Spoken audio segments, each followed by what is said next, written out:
Olá, designistas! Hoje vamos ver aqui uma cidade muito importante lá na Europa e que é muito importante para o design. E a gente vai entender um pouquinho disso e ver como é que está surgindo lá um movimento novo para viabilizar, para dar foco, para dar luz para o design autoral, quase que um resgate histórico, e a gente vai entender isso ao longo do vídeo. Hoje a gente vai falar aqui de Berlim. Berlim é uma das cidades mais importantes ali para a história europeia. Tudo começa lá na Primeira Guerra Mundial, onde a Prússia estava envolvida e a Alemanha, né, acaba saindo derrotada, que acaba dando lá no surgimento do regime nazista, que vai desembocar na Segunda Guerra Mundial, e Berlim é o palco principal ali do fim desse regime horroroso e também do fim da Segunda Guerra Mundial, com a presença do Exército Vermelho da União Soviética.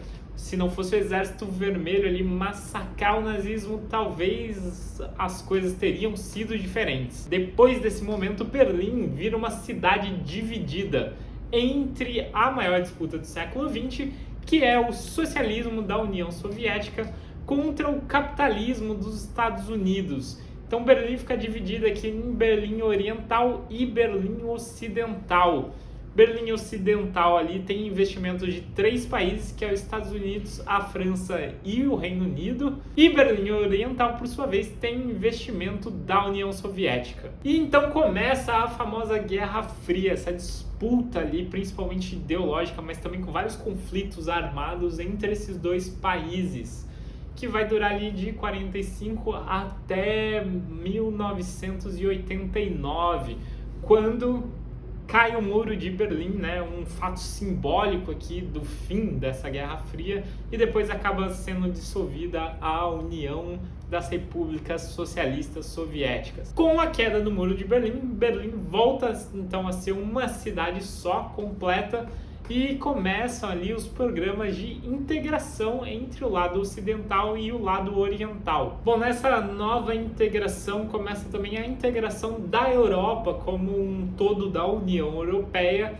e a Alemanha ali, por ter muitas indústrias, né, por ter recebido muito desses investimentos durante esse período da Guerra Fria, acaba virando um dos países mais economicamente poderosos, né, tomando a liderança ali desse bloco. E Berlim, né, a capital da Alemanha, tem ali esses problemas sociais de integração entre as duas partes, um pouco de pobreza, né, de desigualdade, tudo isso, mas ela começa também um movimento para se tornar uma capital bem importante ali da Europa, já que a Alemanha começou a ser esse país que mais se destacou ali economicamente. E existe uma rede de movimentos que vai tornar Berlim o que ela é hoje. Então vamos entender essa construção para entender o que ela é e aí por que a semana de design voltou para lá. Voltando lá para os anos 80, surge um estilo musical novo ali na Alemanha Ocidental, que é a música techno. Hoje Berlim é bem famosa ali por esse estilo musical,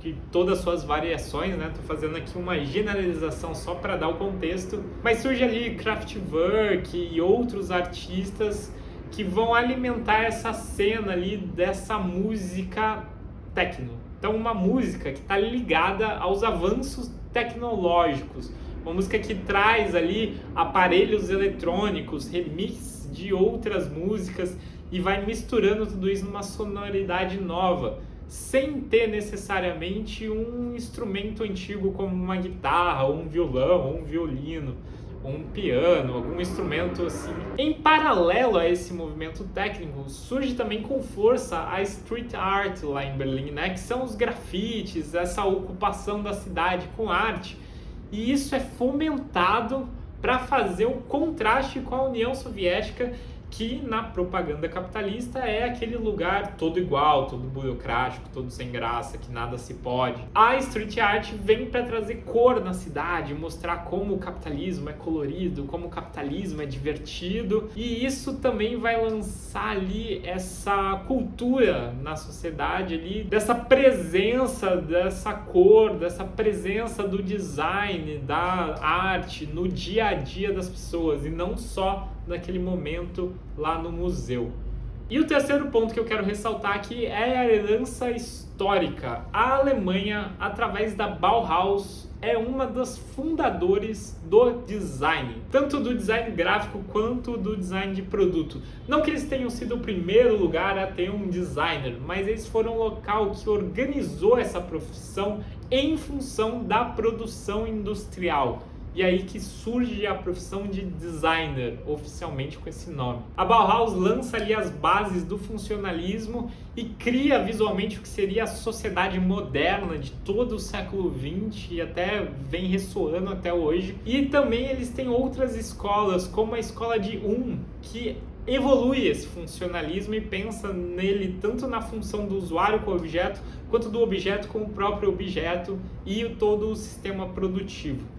Então existe uma herança ali na cultura alemã do design. E agora vamos voltar para o raciocínio histórico. Caiu o Muro de Berlim e você precisava integrar essas duas partes. Como que você faz isso? Através de investimento. E os investimentos ali de infraestrutura, né, de conexão entre os dois locais e também investimentos econômicos. E aí pensa qual que é a economia que surge quando você mistura ali criatividade, né, dessa arte, esse peso histórico do design e quase que essa predisposição à evolução tecnológica ali da música técnica. Surge então a ideia de transformar Berlim em um hub de startups, que é o que ela é hoje.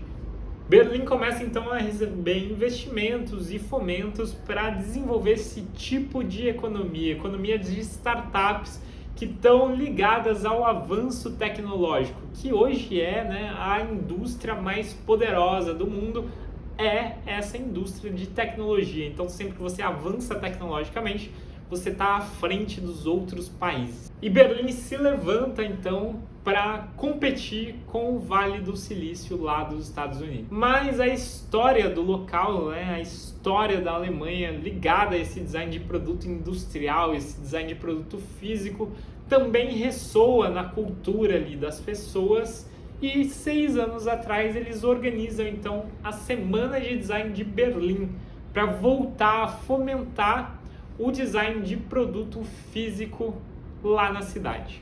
E agora em 2023, eu e o meu sócio, a gente resolveu apostar nessa semana de design também e juntamos ali mais 3 designers brasileiros para fazer uma ocupação lá. Então participei com a cadeira Euforia, convidei a Bia Rezende, que veio com a coleção dela de porcelanas, cerâmicas inspiradas em ditados populares, e aqui ela apresentou Peixe Morre Pela Boca. Convidei também o Igor Lima, que é um designer do Amazonas, que é baseado aqui em São Paulo, né, mas que tem essa cultura lá do Amazonas, e imprime isso nas peças dele, e ele foi lá com um banquinho centopeia. E o estúdio Mesas, que veio com um conjunto de mesas que chama Bauman, em homenagem à mulher que desenvolveu o algoritmo que permitiu a nossa primeira fotografia de um buraco negro. E eu vou deixar vocês agora com algumas imagens lá do nosso espaço no evento.